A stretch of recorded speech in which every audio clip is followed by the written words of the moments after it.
Good afternoon, everybody. I feel so official with the microphone. We're just a little bit past time, so we're going to go ahead and get started. I'm going to have Bo call us to order, but just want to give you the heads up. Also, right before we get started, I know it's a little bit unnatural for us right now to use the microphones. They're new, but also it feels kind of weird. Keep in mind that we do have somebody that takes our meeting minutes that is not physically present in the meeting and works off of a recording. I got the feedback that last time there were some difficulties of persons not speaking into the microphones, which really makes it challenging for us to get a good quality recording. So just please make an attempt to speak into your microphone. You will press the little button that looks like a person with sound coming out of their mouth to turn your microphone on and off. When you're not speaking, I would ask that you turn it off since there's only an ability for so many of those to be active at a time. And then volume control is going to be on the right-hand side. And if you don't hear the sound coming out over the speaker, you may want to press down on the base of your microphone to make sure it's connected to the base machine. All yours, Bo.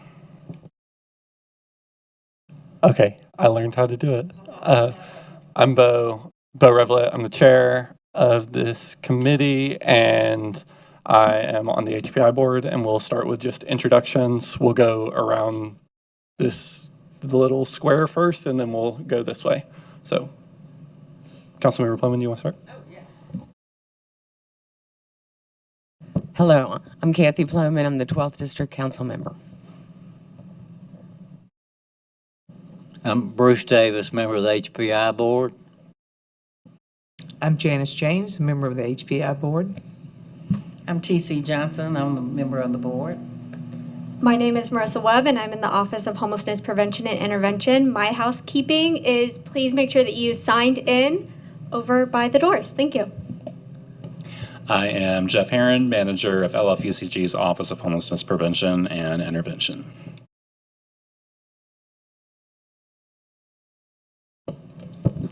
Hi, I'm Vivian Gaines. I'm the Director of Homeless Services at Health First Bluegrass.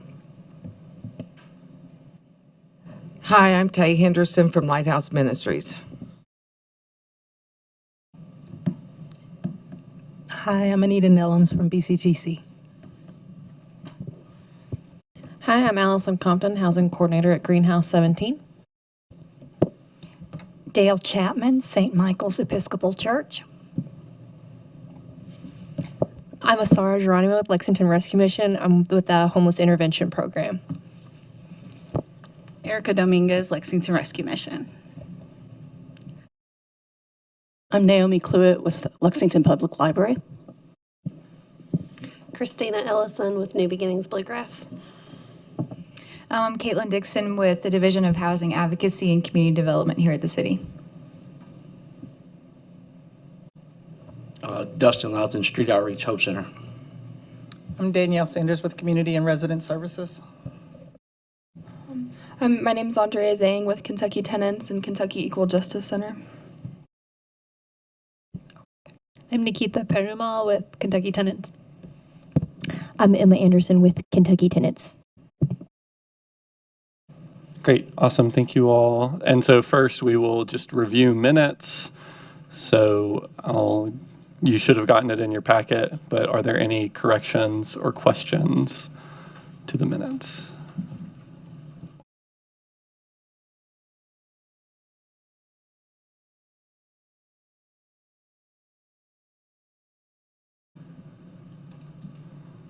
And if there are none, can I get a motion for approval? Second. Great. All in favor, signify by saying aye or raising your hand. All opposed? Great. Okay, so next we will move into new business. So Jeff will start us off with program standards review calendar. All right, so we've previously discussed that we would like to put together some kind of a review calendar for the program standards documents that we have. For those that might be unfamiliar, those documents are not necessarily intended to be full compliance to your funding source, but rather to create some consistency across different program component types. For example, within rapid rehousing, how do we ensure that there's going to be kind of some base standard that an individual participant going through that program can anticipate what that service package looks like. And so we use those documents to help make sure that we're all kind of on the same page in terms of how we operate and how we assist persons, what the expectations are for staff and for participants. And now that we have developed those in each key area, we want to make sure that there are opportunities that we come back to those documents, look at them periodically to identify any changes that are needed, but also to do things like verify that we're actually following those documents in practice and that they don't just exist in paper or in policy. So I did include in the packet a proposed schedule for us to get together and do some reviews, kind of talk through the thought process of the proposed dates here. So we recognize that the continuum comes with a lot of meetings, and trying to make that something that is easy for the providers that would be within each group to participate. We looked at the months that we would have board meetings so that we are not competing with 3 committee meetings throughout a calendar month. And so these would be placed, in most cases, about 2 weeks out from our standard board meeting. So I'm proposing that we would start with rapid rehousing as our first developed document and revisit that potentially on September 27th. Then we would look at permanent supportive housing on November 29th. We're going to look at going ahead and skipping January, since we would have things like the point in time count that keep us very busy in January, and do the next round street outreach in March. And then we would do emergency shelter in May. That would then also mean that we would have no review going on in July, which would coincide with a lot of vacations and other things that take us away from meetings. At this time, this office is prepared for your input as to how we would like to facilitate those meetings, whether in person or virtually. We feel that for these documents, we often get a better discussion meeting in person. So that would be our preference, but we are open to input. And I haven't set the time yet. Our thought process was going to be to recommend the 1:30 time that most of our meetings would fall. I am going to ultimately look for a vote to approve a schedule, but I want to open it up to discussion first in terms of if this is too meeting heavy, if it is conducive to the providers that would be impacted, and any suggestions around platform and time, and if we need to change any of these dates.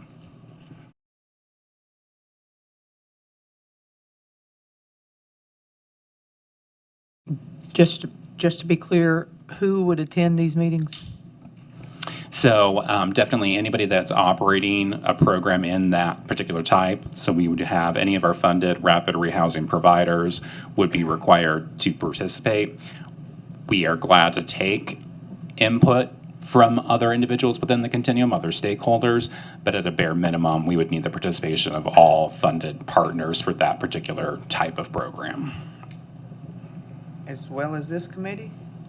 So it doesn't have to be everyone on this committee. The minimum would be those that operate each program type.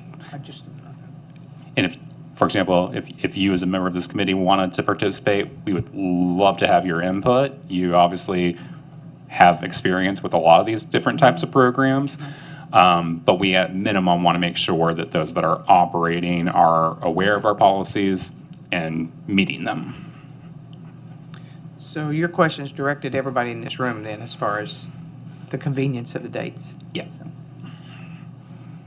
And so, like, not to pick on providers, but like, I see Christina, I see Marty, I see Allison, Erica. Those of you that are going to be impacted, definitely if you have any thoughts, let us know. If not, we'll just make a decision. I'll go ahead and say, since you picked on me first, I think this is fine. My only concern looking at it is the rapid rehousing one, considering that is COC competition wrap-up month for you all. Is that going to put too much strain on your office to be able to do that in September as well? But other than that, I think this all looks fine. So consider that. We are going to be expected to turn in our final application on the 28th, but per HUD policy, we have to actually post it online 2 days in advance of the deadline, the 26th. So this is literally the day after we hit submit. But thank you. I appreciate you considering my mental health. I mean, it's also okay to just take a breath, afterwards, but. I'm not allowed to do that. I don't get that.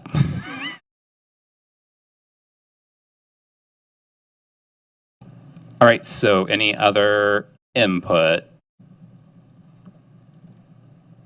If not, our preference is going to be in person, and we would be looking at 1:30, and I'll carve out a meeting space as soon as I want to make sure we agreed on the dates and the times before I book spaces.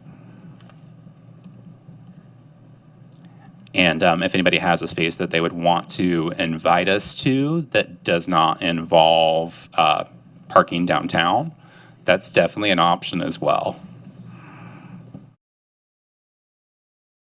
All right. Would I be able to get a motion then to approve the calendar? And at this time, we'll say 1:30 in person on the dates listed.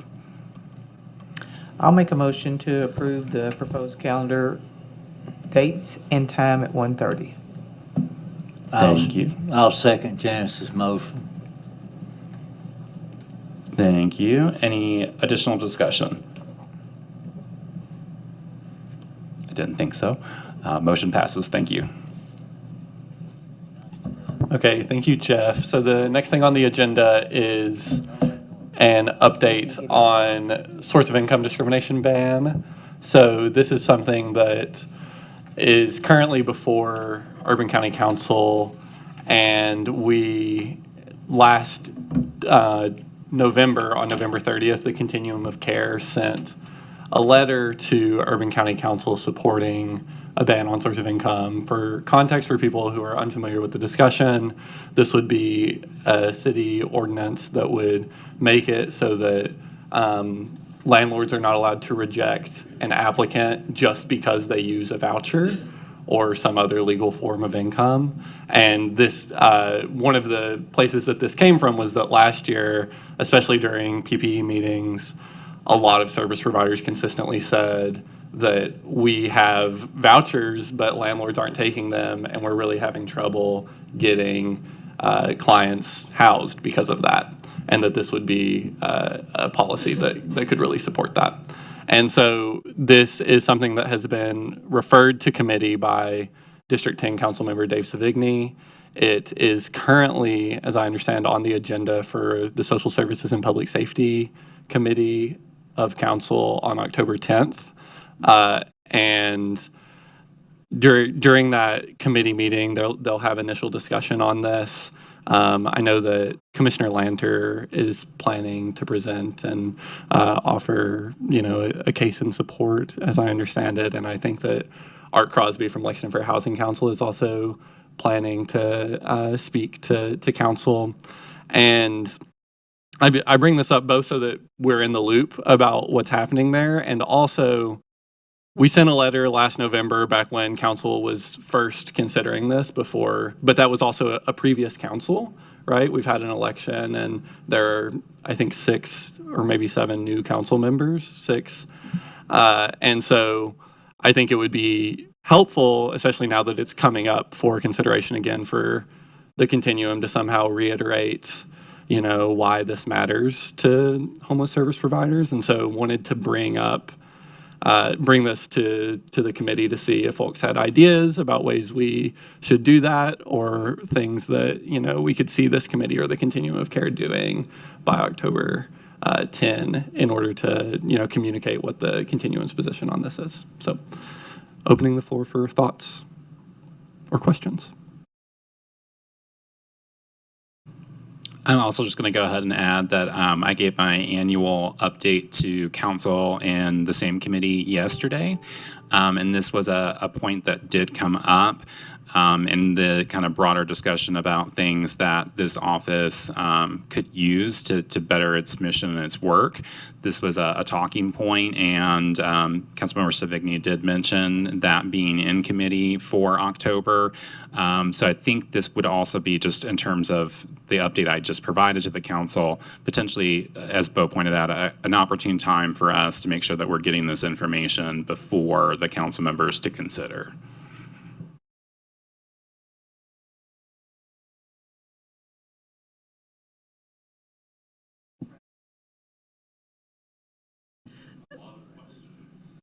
So Bo, do you think like the COC should do another letter to council like we did last year, or what is your kind of recommendation?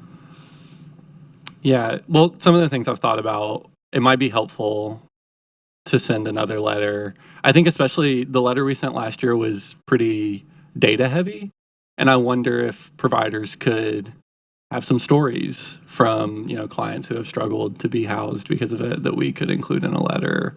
I also wonder if two other things that I've thought about that I'd be interested in feedback is, one, if individual agencies would be willing to also reach out in addition to on behalf of the continuum, but just the more different, perspectives they hear, the better. And I wonder if having an opportunity for council members to hear in person from service providers and potentially some clients of service providers about stories and struggles with this, so that, it's not just mediated through a letter or just mediated through, secondhand.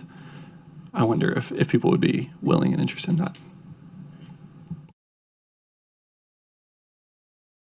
I think, I can't speak for all the council members, but I think it would hear the story, because we'll get up and we'll listen to the stories about the folks, the ones that come in. But I think from the providers, it's a different perspective, and I think it a lot of credibility too.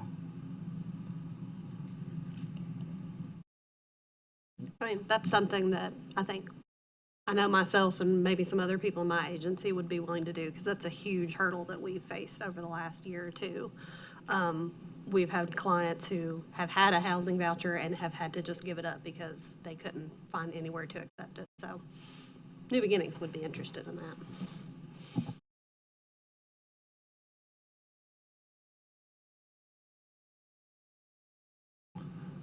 Any other thoughts? I wonder, go ahead, Jeff. I don't attend that committee very often. Is there public comment within that committee? Is there what? Public comment? That's up to the chair. Okay. Now, whether or not Councilmember Savigny would perhaps make that part of his presentation, you could double check. Yeah, I mean, I definitely would want to click, because I don't remember seeing it on the agenda. Yeah, it usually it's not. It hasn't been. Public comment is only at the work and regular council meeting, but there have been exceptions. So I would talk to, and I believe, I'm trying to think, social services chaired by, I want to say Reynolds. Jennifer Reynolds. We just had it. You're right. Yeah, we just had it. Yeah, it is Jennifer. She's new in that role, but yeah. If that's not an option, I can quickly check on that.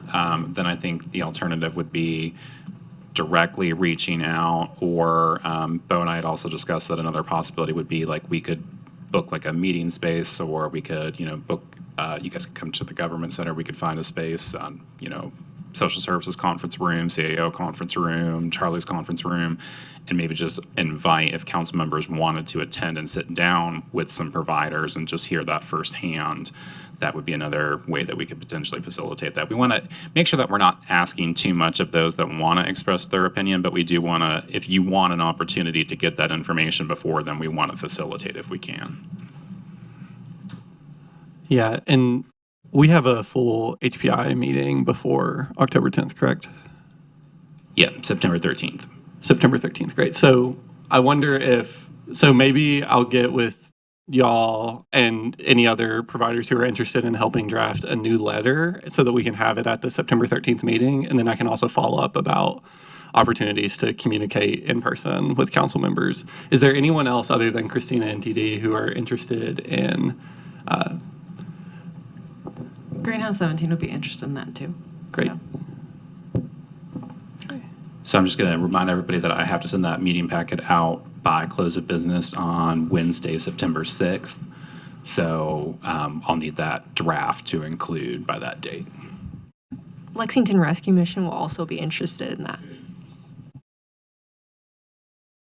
And keep in mind that that's not solely just about vouchers. It also includes third-party payments. So if you're operating on a slightly different model, like I know that your comment reminded me of that because you guys do the HIP program.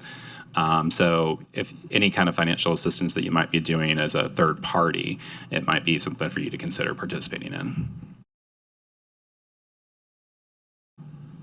Great. And if I don't have your contact information, can you either find me after, or Jeff, can you make sure that I get that? I've got everybody, so I can facilitate that. Great, thank you.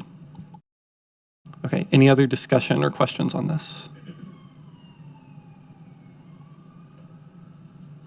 Great, okay. And next is on Lighthouse Ministries Clean Start program. So take it away. Thank you for this opportunity. We've got a short presentation here. Oh, there we go. Lighthouse Ministries, we've been in business almost 20 years, really over 20, but I've been here 20. Feeding the needy, helping the hurting, and directing the lost. Is that how you do it? Press the button? Mm-hmm. Mm-mm.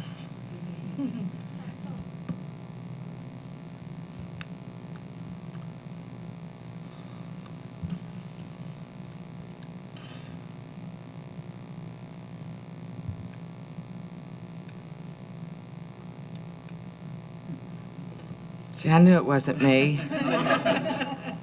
Everything else is me, but this time it's not. One of us can just go back to the computer and do it manually. Just let us know when you're ready for us to advance. I'm ready. There's one screen we left blank, so I'm going to have to read it. It's really short. We provide lunch and dinner to an average of 200 individuals daily. Other services are Michael's Feet, which is a shoe ministry we started in 2013. We get shoes from John's Run Walk Shop, and the Lexington Rescue Mission has blessed us with a bunch of shoes too. Rachel House, which is a transition house for women coming out of a drug and alcohol treatment program. Self-care is toiletry items, and Clean Start is our newest program, which is the shower ministry we just started. Clean Start is to empower those experiencing homelessness to reach self-sustainability. There it is on there.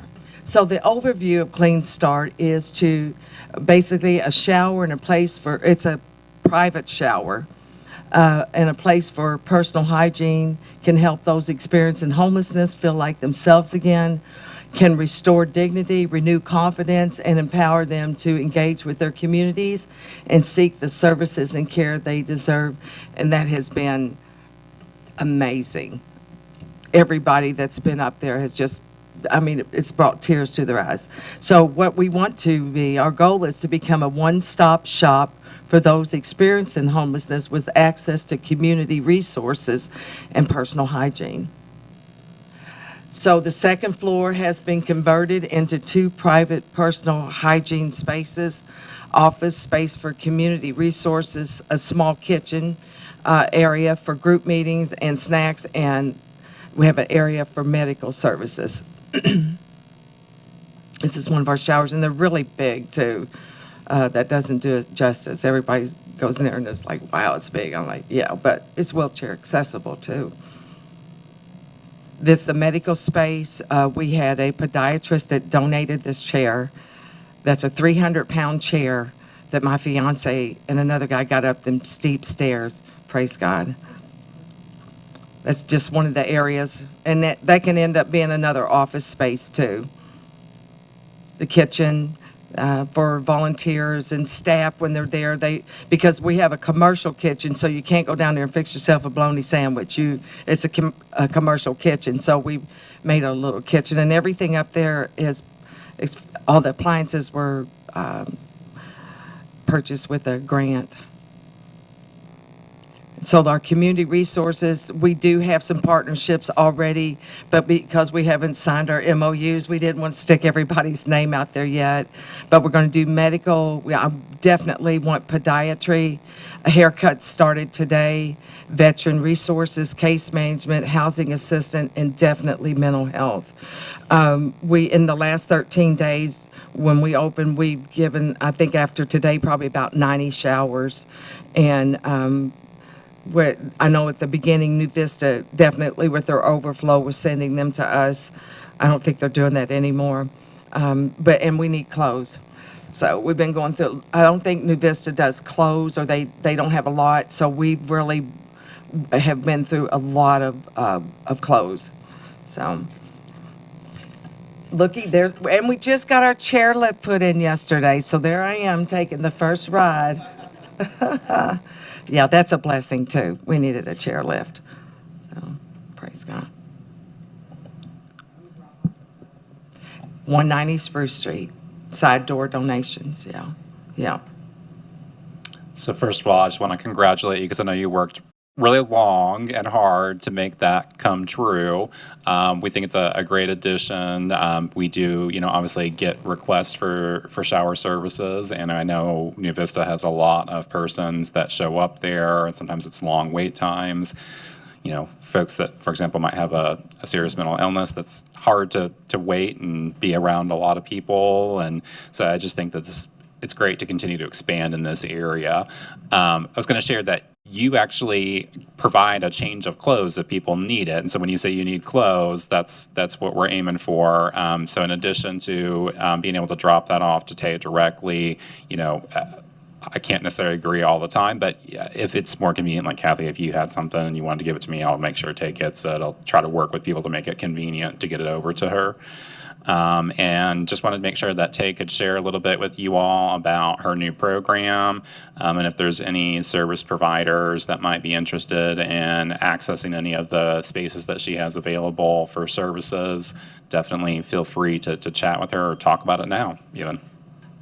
We have our own phone number assigned to that too. So if you need a phone number, I could give it to you. How we're doing just real quick, we're doing right now from 9 to 11. We have 2 showers, 30 minutes apart, but people are normally getting in there and getting out. We are doing walk-ins right now. We're making it work. Or they can come to our lunch and dinner meal and schedule an appointment too. So we're trying to make it easy for people. We don't want to say, come back tomorrow when they're all crusty and dirty and they need a change of clothes. So I want to be able to, we've been able to do that, to work people in. But it's been very successful. I can say that it's been fun. It is. Let me grab my phone. It's 859-303. I've called it 3 times today. Hang on.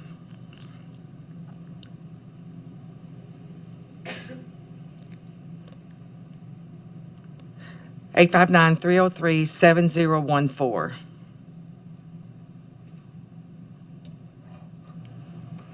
So the 259 number that we had before, was that?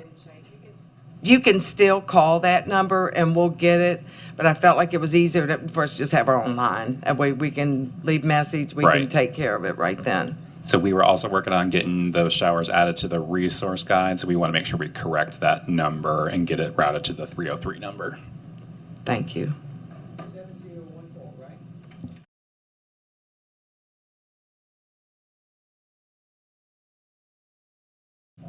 There's a lot of mental illness out there, and if anything breaks my heart more than anything is that, and we just dealt with one today. She finally, I'm telling you, if I can help 2 of those a year, I could lay down and die and be happy, seriously. So, yeah.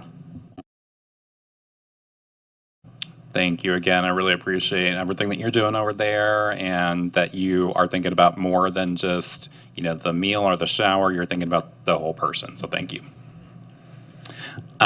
We have another request to be on the agenda that I didn't have before this packet went out. But TC Johnson is a board member with us, and she is the McKinney-Vento liaison for Fayette County Public Schools.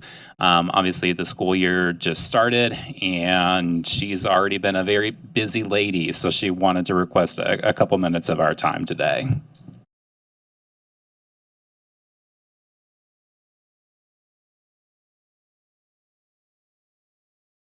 Hear me. If I turn it on, y'all might can hear me. Glad to be here. I am the program manager for McKinney-Vento for Fayette County Public Schools, which actually takes care of our homeless students. And I have to say, on day 5, it has truly, truly been an interesting, very busy, and overwhelming school year. So I am going to pull up so I can give you all some data. My computer here. I'm working on getting your PowerPoint. Okay. I'm trying to find it as well.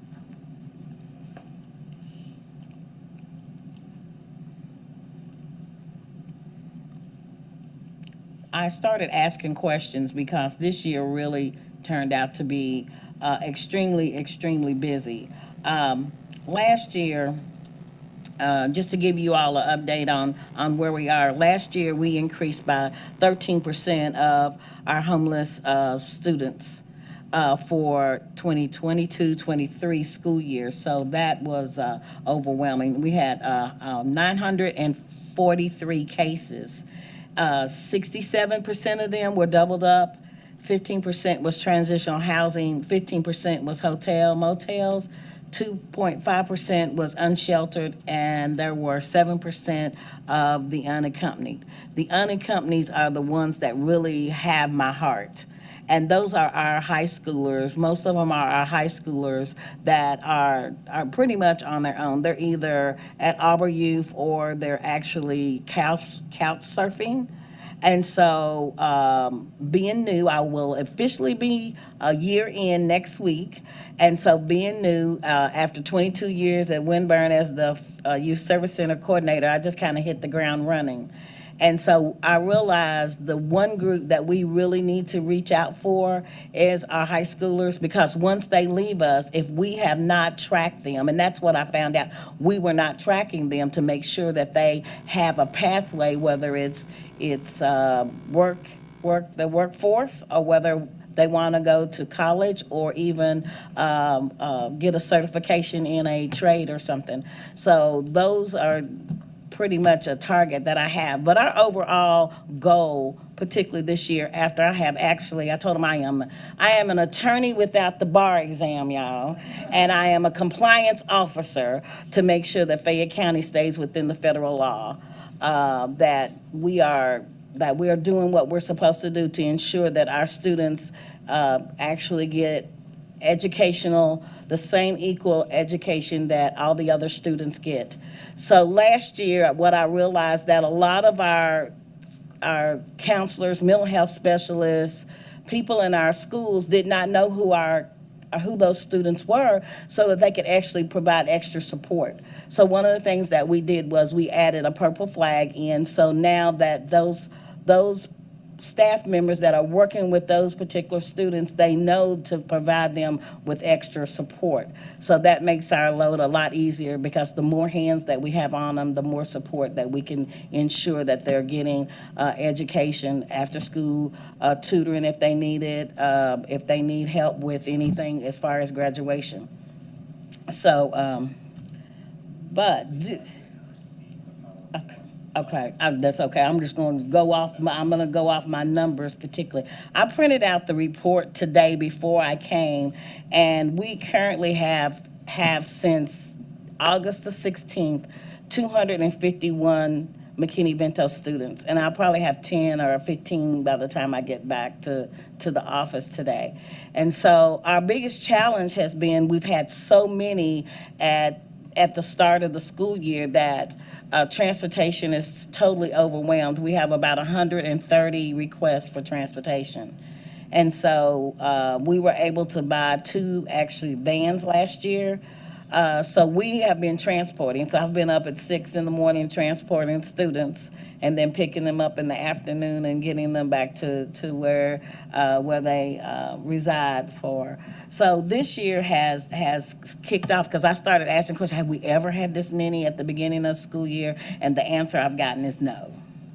And so I have been really curious at what has caused this influx of it. And so what I've been able to find out, which we are going to be doing more data collecting on it, is that there's been a lot of evictions, a lot of condemnations, and then we've had several house fires that has just really took families down. In fact, we actually have, and it's public knowledge, so I don't think she mind me telling you all, but we actually have a director in our building that had a house fire that totally displaced her family. And she called me and said to me, she says, I have a whole nother respect because you never know how challenging it is until you actually experience it. So she is like, she'll probably be my mouthpiece when I'm gonna bring her with me because she was like, this is just, her child has some health problems, so she was just like overwhelmed with being displaced.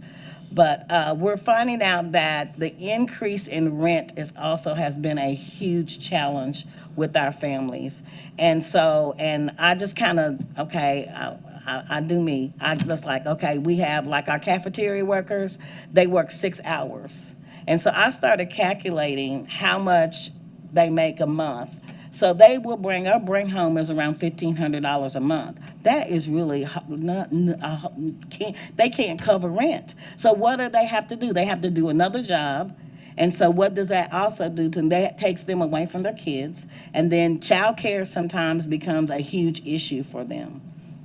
And so that is a challenge on trying to actually help them find more efficient income for them to do. And let's see, our evictions, of course, has increased a lot. We have several students now, if I'm not mistaken. We've increased at Greenhouse 17. We have more students at Arbor Youth that we're trying to actually reach out and make sure that they have the support that they need. Property condemnations. I know at one point I got the call from Jeff and it was like a whole entire apartment complex that was 25 families that was totally displaced. And so that was like an overwhelming for our office. And it was like, oh my goodness, how do we, make sure that these students are getting the services that they need. So that's huge.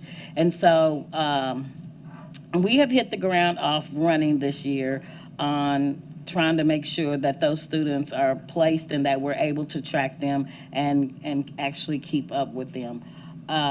Some programs this is something that I'm gonna throw out there. Jeff, I need some guidance on this, but when evictions are giving out and it affects families.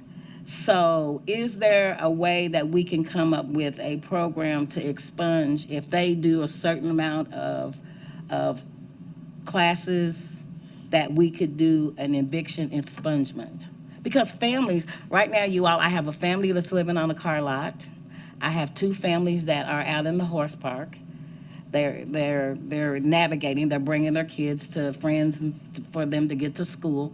And so it's just kind of like, and I know one family in particular has really had a challenge with housing for the last 2 years. And she's so frustrated because she has an eviction on her record, and that has just, it stopped her from everything. We've paid application fees, multiple application fees, and she gets turned down because she has that on her record. So how can we actually help our families navigate through that system, especially when it involves children? My heartbreaking story this morning is that we have unaccompanied, not youth, but children. And so we're working with all the agencies to try to help with placement on these, working with those children. Some things that we have actually started since I came on board was we started Bed in a Bag, and that is a program, of course, federal government, which will not allow us to buy bedding, beds, or anything. So we've had to come up with some type of outlet for our kids because sleep is important. If they don't have a good night's sleep, then they're coming to school and they're sleeping and they're not getting an adequate education. Last year we had 2 elementary kids that ended up in the hospital with pneumonia for sleeping on cold floors because that's the only option that they had. And so we started Bed in a Bag. So that's bedding, blow-up mattress, something to at least get them actually started with being able to have a good night's sleep. We also are getting ready to launch Transitional Readiness, and that's for our high schoolers, is to connect with those high schoolers to make sure that they are on some type of track when they leave high school, because once they leave us, all of their resources, their school resources, are absolutely gone. And so if we don't make sure that those students are on a good track, they're going to be our next homeless, they're going to be our next drug addicts, they're going to be our next students that are in gangs and being trafficked. So we've got to make sure that we put our hands on those students and that they have some type of track leaving out of high school. Again, our expungement program, we have Crock Pot Project, and people are like, what is Crock Pot Project? So we have a couple of churches that collects crock pots for us, and we have like a list of things for our families that live in a hotel, because we want them to not spend their money on fast food trying to feed their kids. And we give them crock pots, and we give them $100 food card for them to go buy food and be able to use that crock pot while they're in the hotel. So that's kind of a summary. Any questions? I'll just give one quick comment that there's a group primarily out of Louisville, but working on trying to get the state legislature to pass an eviction expungement bill. The Coalition for the Homeless in Louisville has been working a lot on that. Yeah. So I was going to share similarly, this would be something that would be more of like a lobbying advocacy piece for this group to take a look at. Bo's correct. The Louisville Coalition had done some work to try to get support for that. There's a Democratic representative in Louisville who's introduced a proposal twice. In 22 and again this year, and unfortunately neither of those bills or proposals advanced. So what we probably need to do is work on trying to make sure that another proposal is put forward, and then aggressively pursue support for that, kind of similar to some of the things that we did around House Bill 21. This office would be glad to support that by doing things like building social media toolkits that agencies and individuals can use, doing things like trying to gather information about elected officials and making sure that you know how to contact your representatives. I think that's a great ideal, because just since our initial conversation and doing a little bit of preliminary research, in our state, it pretty much is going to stay with you forever unless there is some change. I mean, there's some things that we can actually put in place. I would definitely be willing to help with that legislative. As the president of the Frisky, that was one of my roles, was advocation. So being able to go down and talk to some of the legislators. In fact, we have one of them that's in our building. You know, something that we could also revisit, we've had previous conversations about things like landlord mitigation funds, and in the past that didn't really gain a lot of traction, and that was more so around things like damages that tenants might potentially cause, and trying to incentivize participation in housing programs. Another strategy here, until there would be some kind of larger legislative change, would be for us to consider if it might be possible to do some kind of program that maybe offered something like a double security deposit or some kind of financial incentive to a landlord to accept that individual. And then if it for some reason did not work out, then maybe they would be more comfortable with receiving that incentive and just kind of accepting that, okay, I still got my double security deposit, so my losses are somewhat mitigated. I'll participate in this program and work with people that have evictions on their record.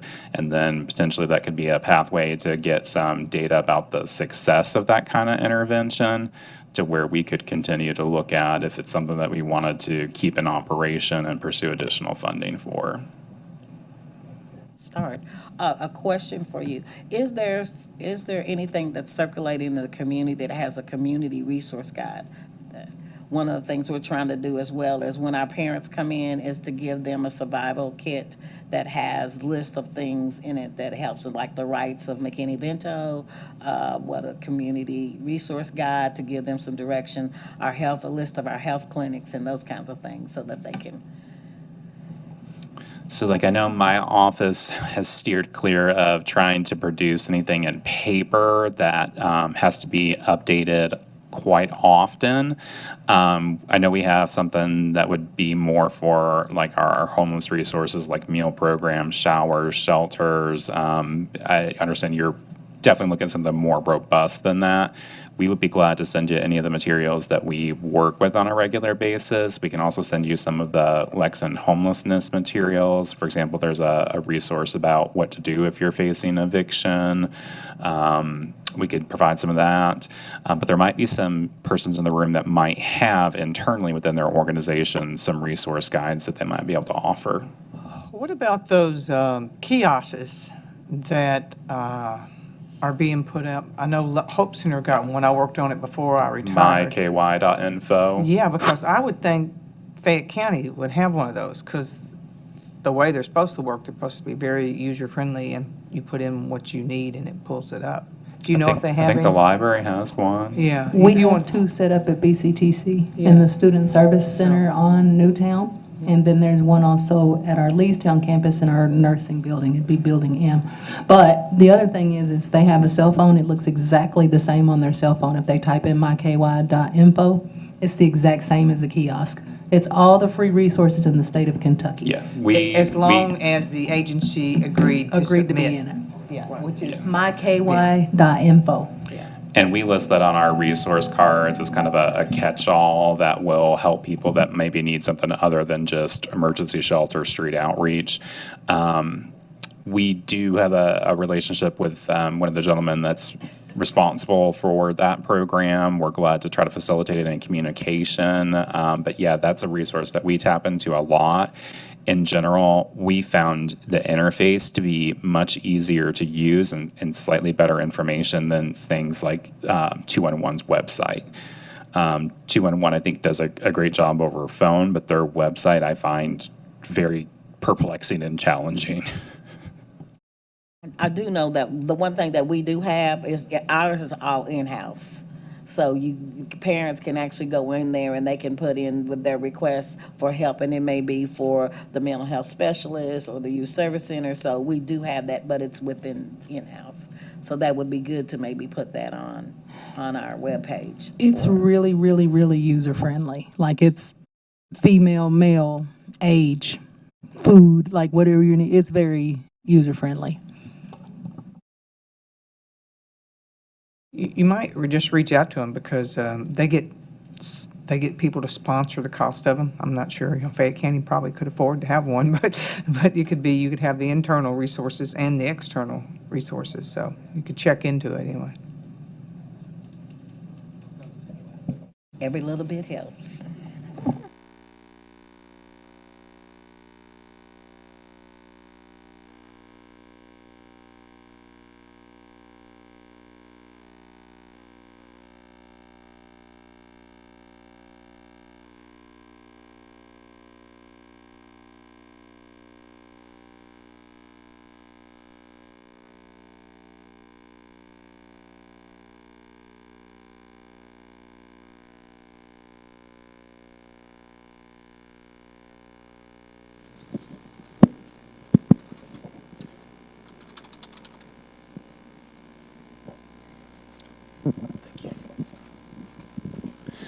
And then it will give you the information about the places that are available. So there's still going to be some things like, obviously the Waypoint Center is not really an overnight shelter, but it would be a resource that could help direct you to overnight shelter. So still, with these kinds of things, there's going to be some hiccups, but it is very, very user friendly, as was pointed out.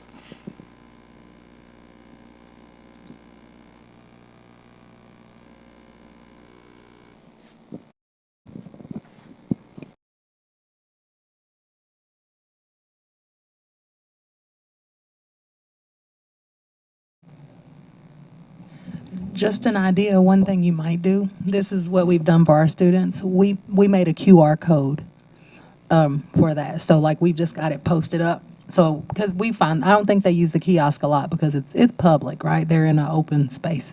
But they do it on their cell phone and they use that QR code to go directly to it. So that might be a way if you want to have a hard copy. One thing we also did, I created some stickers and they put them up on campus in our bathrooms. So just little secret ways that people can get help without everybody knowing they need help. Awesome. And TC, I don't know if I talked to you about this before, but at one point, T-Mobile, I believe, had approached me about a program that they have for nonprofits and government groups. They will provide free of cost a smartphone in a hard case. It's not going to be like an iPhone, but it is a smartphone, and it works pretty well. It can be programmed where you could have certain resources loaded into it. So there could be something like a resource guide that's there. They would work to develop something with you. They were really wanting to underscore the fact that like you can limit the features on the phone. So like if there was something that you were concerned about people being able to access, for us, that really wasn't a concern. We think that, what people do with their phone is their business. No one tells me what I can do on my phone. But obviously where you're working with children, that might be something that you would want to think about.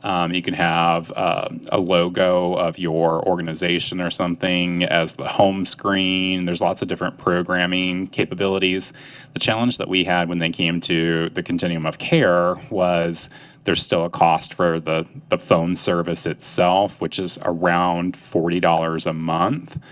And they were hoping that I would have the funds to like roll that out to our entire system. And while it's a lovely, lovely idea, I don't have money for essential services and housing all the time right now. So definitely it wasn't a priority, but I continue to mention it to other groups. I don't know if any of your, for example, grant funding would have that kind of flexibility. They led me to believe that there were other schools that were doing this. But I think you and I had an initial conversation, and I'm pretty sure that wasn't a flexibility that you had with your funds. Because like we can't do it with the Continuum of Care program. They don't allow us to use program funds in that way. So we just have a lot of barriers. It would have to be something that I would fund with more flexible funds like local dollars. And we just don't have enough right now to do it at that scale. Yep. Any other comments or questions? Great. Okay, so next on the agenda is continuing business. First, we have an update on lived experience engagement for the Homelessness Prevention and Intervention Board. Again, for context, this is a undertaking that the board has been going through to better integrate the perspectives and expertise of people with lived experience into our decision making. And we have set up a subcommittee to lay out what that's going to look like. We've talked about having regular listening sessions, having defined ways for people to give input on decisions, participation within committees. During the Continuum of Care ranking and scoring process this year, we distributed a survey, and Jeff engaged some people. And the update that we have next Wednesday, August 30th, we have a room at the Central Library booked. I do not know the time, but Jeff. 1:30, and I'm checking which meeting room that is. I know I got an approval on it. And we'll send something out by email, but I want to kind of explain what our approach here is so that there's some context. So that's going to be meeting room B, and it's at the Central Library, again, Wednesday, August 30th at 1:30. We've got the space booked until 3. That room's going to have a capacity either 30 or 40. Naomi might know offhand. I think it's 40. As Bo mentioned, we have been starting to try to do some of these efforts, and some of this is going to be in relation to the COC application process. We were trying to make sure that our community was able to get this input and also to receive some points that come along with it in our application. And one of those was to get input on either development or revision of the scoring and ranking tool that we use to evaluate the applications that we receive. Since we didn't want to make it administratively burdensome to have the board approve a scoring tool and then come back to approve a revision and schedule lots of special meetings to make that happen, we tried to get that input on the front end. So we looked at things like some of the performance areas that were evaluated and took that kind of information and put it into a survey tool that we asked persons that either are currently or formerly homeless what in those areas would be the most important to them. So for example, are they more concerned about a program being able to quickly move persons into housing? Are they more concerned about making sure that people receive skills and assistance towards making sure that they don't return to homelessness? And we tried to take that information then and then use that to inform the weight that we placed on certain items within our scoring and ranking tool, so that it was factored in a way that if there's something that's more important to that population, we placed a greater emphasis within our scoring and ranking tool. So that was helpful. It did give us some information to work with, but we know that that's one particular thing that we were trying to do, and we want this to be something that leads to much more activities outside of just this application process each year. So what we're looking to do at this point is to work on recruiting some individuals that would like to participate in some of this work, hopefully ongoing. And we know that this is going to involve doing things in a way that makes this accessible for the persons we want to hear from and not necessarily what is convenient for us as providers. We had purchased some Walmart gift cards to use as incentives for completion of those surveys. We have some remaining, and we gave a $10 card for completion of the survey. Since we were looking for a little bit higher level of participation, we were thinking of giving 2 of those $10 cards, so approximately $20. To individuals if they wanted to participate in the meeting on the 30th and some discussion. We want to kind of share a little bit about what we did with that survey information, but then help get the input for how we structure these opportunities in the future. So for example, we did an initial meeting with providers a little over a month ago, and that's great. But we don't want to do things like set a meeting schedule to find out that maybe the dates or times aren't convenient for persons with lived experience to attend. Maybe this is something that we need to do in evening hours or on weekends as opposed to 1 o'clock on a Wednesday. We wanted to also make sure that we did things like get input on the types of opportunities that people feel like would work best for them to be able to express their opinions and their feedback. We want to make sure that if we continue to offer incentives, that we are not purchasing or pursuing things that don't actually help that individual, are not something that they are going to find beneficial or useful. So this would be an opportunity for us to get some of that feedback and plan for what this group looks like moving forward.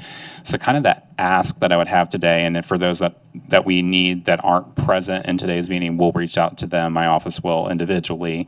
But looking at things like Marty working with your street outreach team to see if they have any individuals that they think would maybe want to participate in this kind of a process. And we would then invite them to this meeting so that they can give us that feedback and give us the roadmap that we need to move forward. So definitely I'm going to be reaching out to folks like Marty and Erica to get the input from their street outreach teams, also from things like your housing programs. I'll reach out to our rapid rehousing and permanent supportive housing providers. It can be a current or past participant. It can be a currently or formerly homeless individual. But we really just want to make sure that before we would move forward, that we have that input to make informed decisions. Any thoughts or questions or feedback?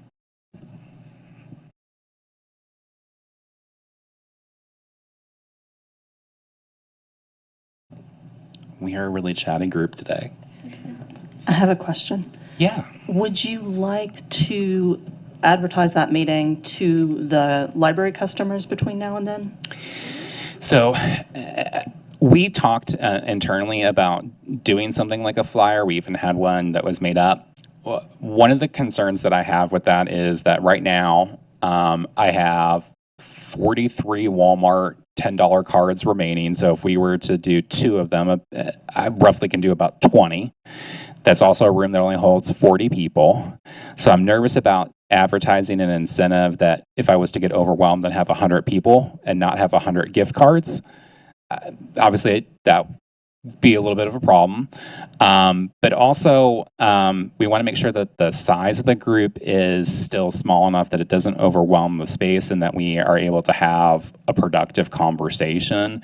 Having done any kind of things like focus groups in the past, when you get over a certain size, it becomes really challenging to facilitate that conversation and get any kind of meaningful feedback or input.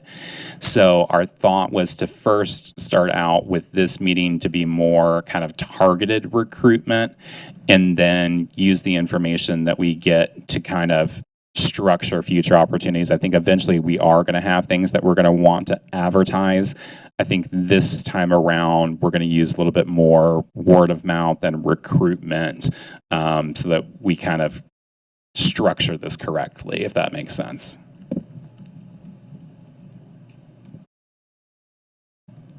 Other questions or input?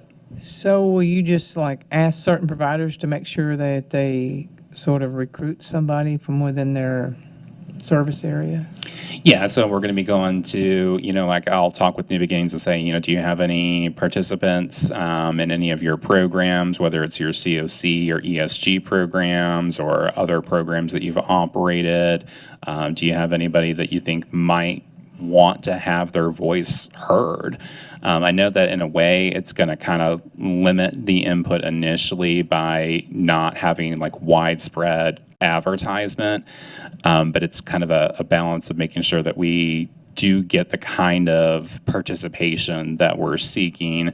One of the challenges that we had with surveys was that some people clearly did not put any thought into their responses or sometimes fully complete the survey. It was just, there's a gift card that's available, and I understand, but I also want to make sure that it's not, if we're taking this step, I want it to be meaningful and not empty. I don't want someone to just show up and not give any input. I really want this to be an opportunity that highlights people's voices instead of further takes away their voice.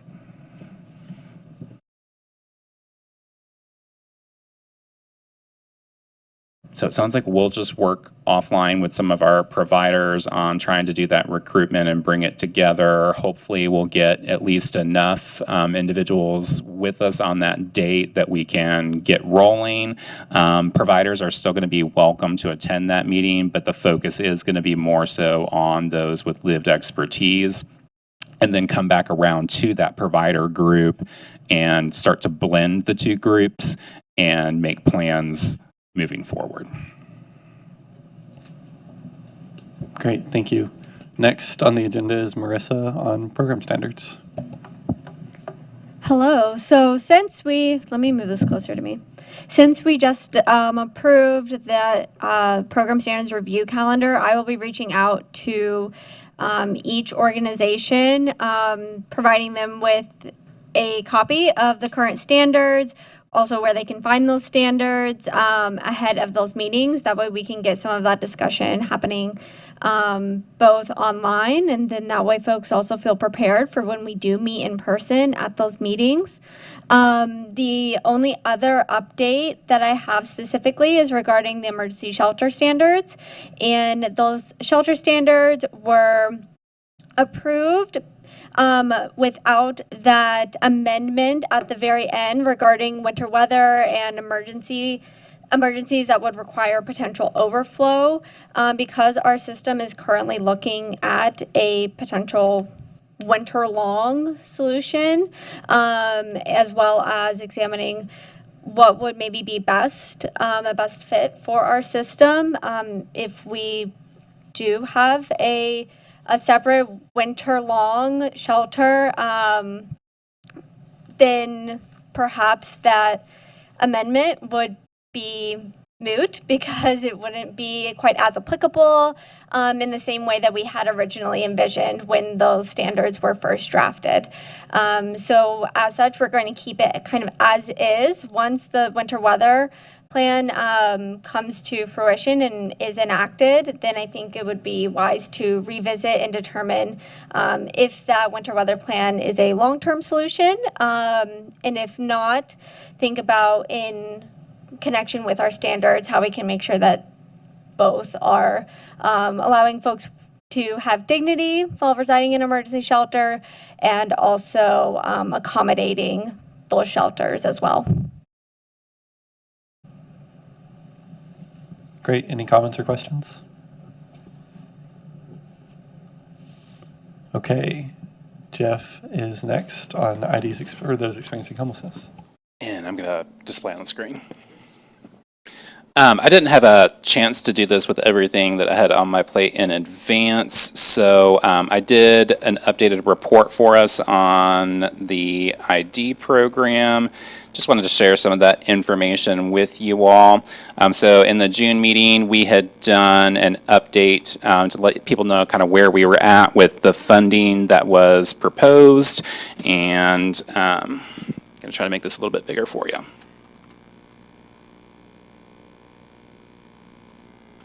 There we go. So we had taken remaining just over $1,200 out of the fiscal year 22 budget and dedicated that to facilitating state ID assistance. We started in the end of March as Safe Harbor was coming to a close to make sure that it could help facilitate permanent housing options. And so what we found is that there continues to be a very large gap between the number of letters that we issue and the number that are redeemed. So of that $1,200, there is a little over $900 that are letters that have been issued but not redeemed. And then the actual expenses for those that have been redeemed are a little over $300. And so technically, if every single person that we've issued a letter for was to redeem it, we would be sitting at $11 remaining. However, I don't know that all of those are going to be redeemed. I think a lot of them are going to be lost, or that maybe the individual's not going to have an intent to redeem it. So this makes it challenging for correct accounting and for me to really figure out moving forward how much we need for a budget for this program. I'll work with this. If I see a sudden surge, then I'll just bring this item to the board to go ahead and talk about how much of our 24 funds that we want to commit to this. In the meantime, I can control a lot of this by just what accounts that I charge my credit card transactions to. A couple things that I found interesting. One was that we have to date issued 150 letters. Only 35 of those have been redeemed. That's 24%, and that's actually the exact same percentage that we had in the June meeting when we talked about this. Also keeping track of the number of letters that are being submitted and redeemed from each of the participating agencies.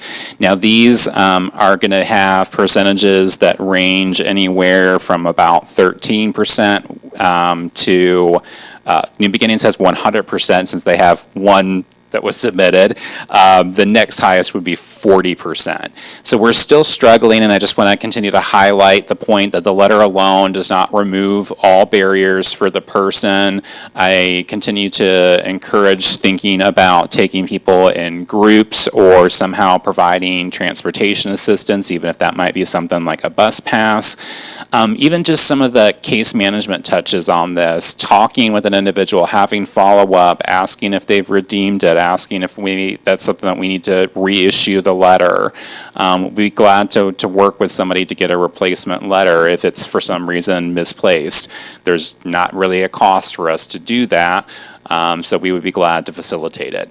Also, I'm going to just make some quick reminders and some updates. Update would be that I did not initially understand that this was the case, but with House Bill 21, there were several different effective dates within that bill, and so the cost of the 1-year state ID for persons experiencing homelessness was actually reduced from $10 down to $5 effective July 1. So that means we're going to get a little bit more bang for our buck on this program. With transaction fees, that's going to bring the individual cost per ID from $10.28 down to $5.14. And then just some reminders for those that are participating in the program. That would be, please provide us a full legal name. If there's a middle initial, please give the full middle name. This is to help make sure that the state's able to correctly identify that person, and if they need to pull records like a social security card or birth certificate from the system for someone who's already had a Kentucky state ID, that's just something that removes the barrier of having to present those at the time of redeeming that letter. For photos that are included to help make sure it's the correct individual, since it's used to identify, please try to make sure you can clearly identify someone from the photo. So avoid things like hats, hoods, sunglasses that make it difficult to actually see the person. The letters do have to have a signature by us and ideally from the individual. They're great typically about processing even if the individual doesn't sign that letter, but I want to make sure no one has an arbitrary barrier, so do encourage them to sign their letter. We are not able to use a P.O. box as an individual's address on their ID. So it has to be a street address, and that's part of the reason this program exists, is so that the agency is able to use their organization address in place for that requirement. So just want to give you an update in terms of where we're at. I'm not going to immediately ask the board for additional funds because I think some of this is going to take some time before we actually are in a spot where we truly need more funds for this. But I wanted to share this information and just see if there's any questions or discussion.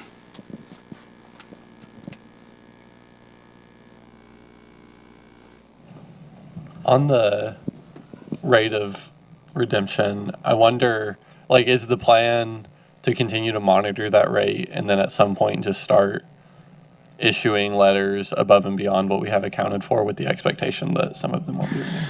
Right now, that would be my plan, is just to continue to issue them because I think a large amount of the ones that haven't been redeemed are probably never going to be redeemed. What I think that I'm going to also explore, though, is checking with the state to see if there's an ability for me to do something like place an expiration date on it and have them actually, work with us to enforce that. I don't want to make a barrier, but I also want to make sure that we're able to account for this in a way that's going to allow us to continue to operate efficiently. So I'm going to kind of explore what some of the potential options would be to remedy that. For the time being, I'm just going to keep issuing, and if I have to start changing the accounting from 22 to 24 on those reconciliations, then I'll just do that behind the scenes to keep it rolling.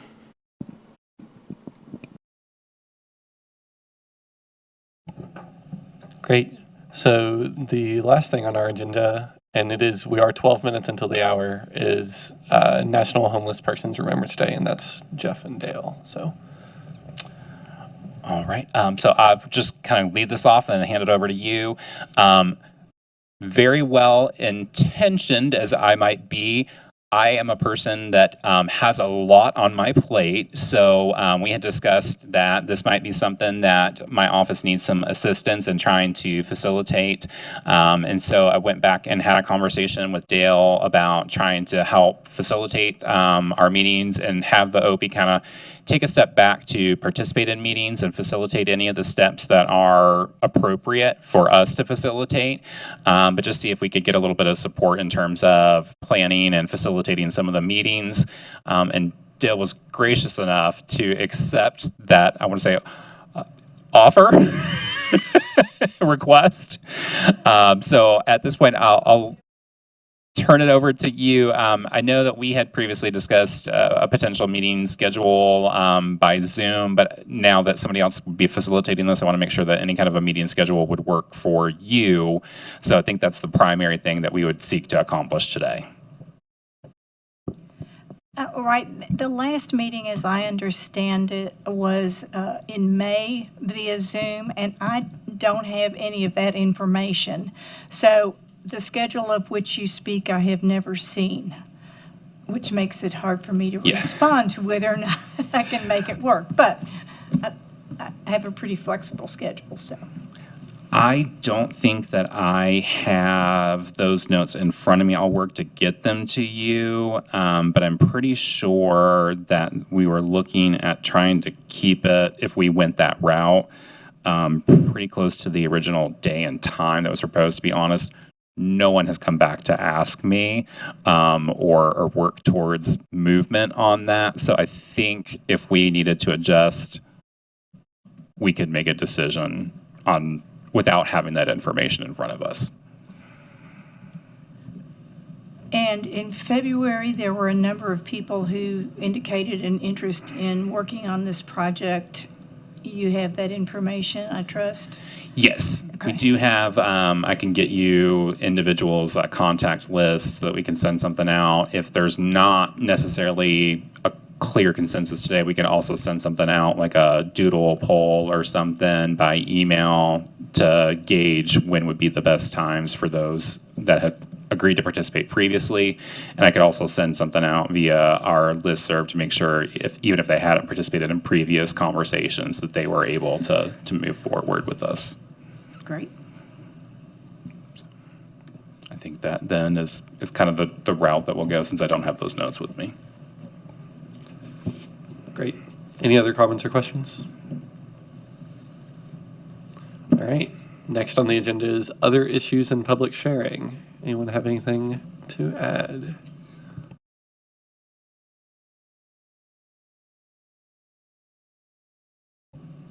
All right. And next meeting is October 25th at 1:30. It's going to be here. And can I get a motion to adjourn? Second. All right. Any objections? All right, we're adjourned. Thank you.